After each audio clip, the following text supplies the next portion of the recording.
Urdu teacher کے معزز سامعین السلام علیکم۔ آج کی ویڈیو میں ہم بات کریں گے کہ کسی بھی نثری فن پارے کا فنی اور فکری جائزہ کیسے لیا جائے۔ یہ ویڈیو ان لوگوں کے لیے بہت اہم ہے جو تحقیق کے میدان میں قدم رکھ چکے ہیں یا پھر مستقبل میں قدم رکھنے کا ارادہ رکھتے ہیں۔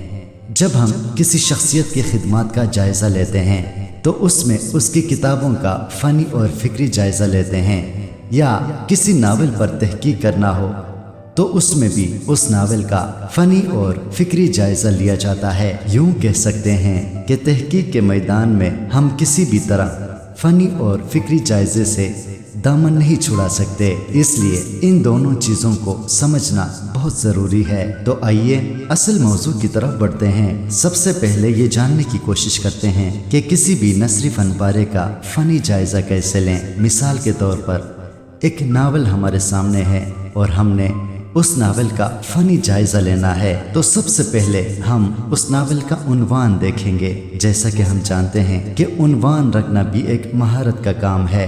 جب کوئی افسانہ نگار یا ناول نگار اپنے ناول یا افسانے کا عنوان رکھتا ہے یا نام رکھتا ہے، وہ دریا کو کوزے میں بند کر دیتا ہے۔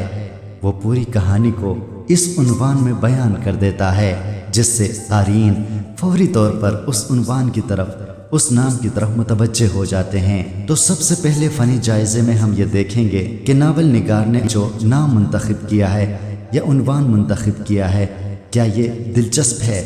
کیا یہ قارئین کی توجہ اپنی طرف راغب کرتا ہے؟ اس کے بعد ہم پلاٹ کا جائزہ لیں گے۔ پلاٹ واقعات کی ترتیب ہے، یعنی جب ہم کوئی ناول پڑھتے ہیں تو اس میں بہت سے واقعات ہوتے ہیں، بہت سے کردار ہوتے ہیں اور ہر کردار کے ساتھ کئی واقعات جڑے ہوتے ہیں، اور ایک ناول نگار کی مہارت کا کام ہوتا ہے کہ وہ ان واقعات کو کس طریقے سے ترتیب دیتا ہے۔ اگر ناول نگار نے ان واقعات کو اچھے طریقے سے ترتیب دیا ہے، ان میں کوئی خامی نہیں ہے، تو پھر ہم کہیں گے کہ یہ پلاٹ منظم ہے، اچھا پلاٹ ہے۔ لیکن اگر ان واقعات کی ترتیب اچھی نہیں ہے تو پھر ہم کہیں گے کہ یہ غیر منظم پلاٹ ہے۔ پلاٹ کا جائزہ لیتے ہوئے انہی باتوں کا خیال رکھا جاتا ہے۔ پلاٹ کے بعد کرداروں کا جائزہ لیا جاتا ہے۔ جیسا کہ ہم جانتے ہیں کہ کسی بھی ناول میں جو لوگ ہوتے ہیں وہ ناول کے کردار ہوتے ہیں۔ کرداروں کی مختلف اقسام ہوتی ہیں، جیسے مرد کردار، عورت کردار، بچے کردار، جاگیردار کردار، پیشہ ور کردار،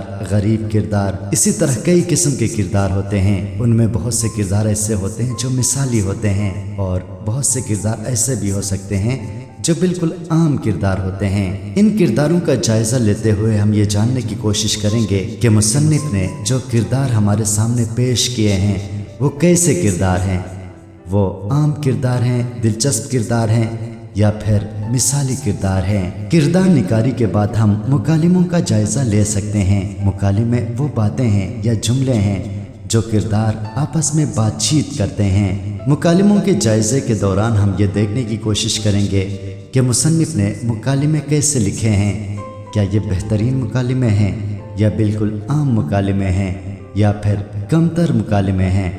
یہ بھی یاد رکھیں کہ بعض اوقات یہ مکالمے ضرب المثل کی حد تک مشہور ہو جاتے ہیں۔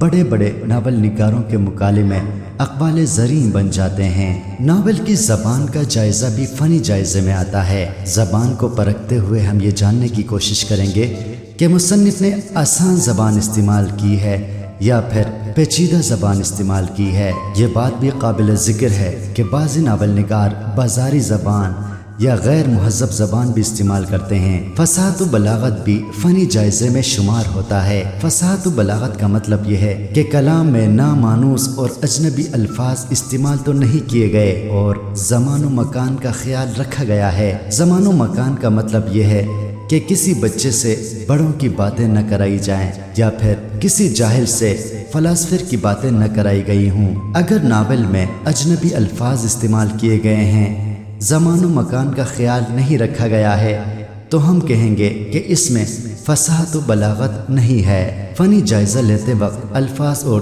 جملوں کو بھی دیکھا جاتا ہے کہ مصنف نے